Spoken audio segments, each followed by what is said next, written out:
So now I'm going to ask you, what are some experiences that you have with therapy dogs and going to a school and reading and having children read for therapy dogs?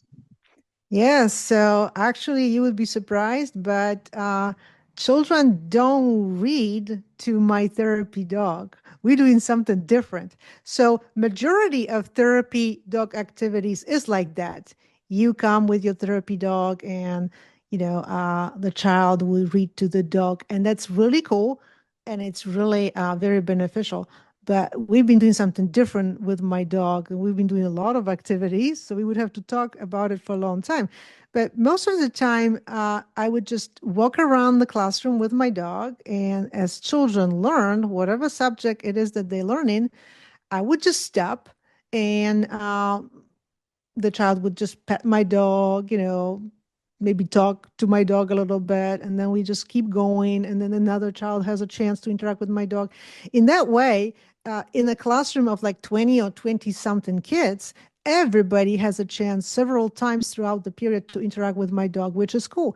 But we did some other things. We included my dog more innovatively in teaching writing, teaching math, and now even social studies and science. And when I was, because I, some time ago, I wrote a book about how I became a therapy dog handler and how me and my dog became therapy dog team.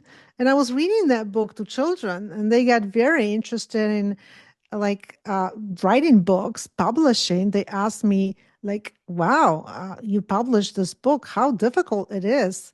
And I was telling them, "Well, it's really actually not that difficult. You could write a book too, and you could actually even publish it." And it was interesting because these kids, and that was like right after COVID when children's skills were very, very weak. These children, some of them, many of them, they didn't really write well at all. They could like barely write a word. That's all they wrote. And then all of a sudden, they got interested in writing their own books. And they were in second grade and they ended up writing their own books. We taught them how to do it. I was not there a teacher. I was just coming with my therapy dog. But they were learning from me in a different way. I was their therapy dog's like mom, right? And so it was a different learning experience from them, but they learned so much. And together with the teacher, we led them through writing those books. They published those books. And guess what? Some of these kids, now they are in fifth grade. So they wrote those books when they were in second grade. Now they are in fifth grade with the same teachers, some of these children, and they interact with my dog again with a different subject. And they were extremely excited that they were going to have Carmel again in the fifth grade. And some of the children in that fifth grade did not have Carmel. It's kind of like a mixed group. And they were kind of like wondering, like, why you're so happy? It's just a dog will be coming to the classroom. What's the big deal, right? And these kids who had Carmel in the second grade said to them, "You don't understand. It's not just regular dog. This is Carmel. She will come and she will help you in learning." So they were telling these other fifth graders that it's going to be an awesome experience. So we've done a lot of activities and even for math. Wow, that definitely sounds very interesting. So now I'm gonna ask you, Yeah. what inspired you to want to start writing books and starting your own podcast series? Like, what got you inspired to start sharing this with many people worldwide? I love this question.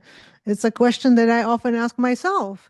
Um, as you know, I work in academia, so like writing, publishing, especially articles, it was always a part of my job. But I didn't really think so much about writing books. And the only thing that made me start thinking about writing books was my work with my dog. in school with children because I saw how powerful animal therapy can be for children's mental health and learning all kinds of subjects. That's what maybe made me want to write books and share this experience with wider audience. That was really the purpose. And now with the podcast, also what's inspirational is experiences with my own child. I think, and I'm also very passionate about education, and also not about education, but alone, but improving education for all children, including autistic children. So I thought I always liked to interview people, and I thought I could interview people who have something to add to education, to improving education. Some of the guests are teachers who are doing something innovative in education. So I am interviewing them, but not only teachers. Like I interviewed you. You are a high school student, but you have something to add to the way we can change education for better. So there's a lot of people who are not right now teaching in the classroom, who are doing something really cool, and all the cool things they're doing can improve education. So I want to interview them and I want my audience to know about them. And hopefully, this will inspire change. So I would say that two things: the power of therapy dogs in the classroom, and also the beauty of autistic mind, like my daughter's, but also yours, that I think deserves more attention, more help, and better educational system. Wow, such wise words. I definitely can relate to that. Yeah, I I'm sure you do. also wanted to become famous and popular and share many special messages of Yeah, autism with everyone worldwide so people will know about my journey and early life struggles. yeah. And yeah, it's really gotten me somewhere. That's awesome. So that's why we are here together because we have similar purpose, right?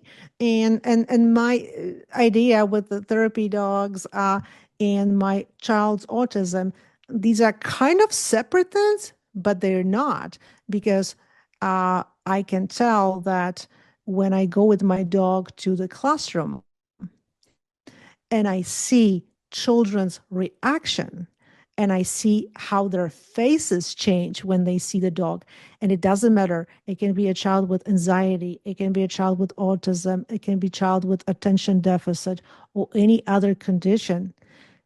Everybody changes the way they feel when they see a therapy animal entering the classroom. It's almost like they forget that they're in the classroom and there is a teacher and there is desks and there is a smart board.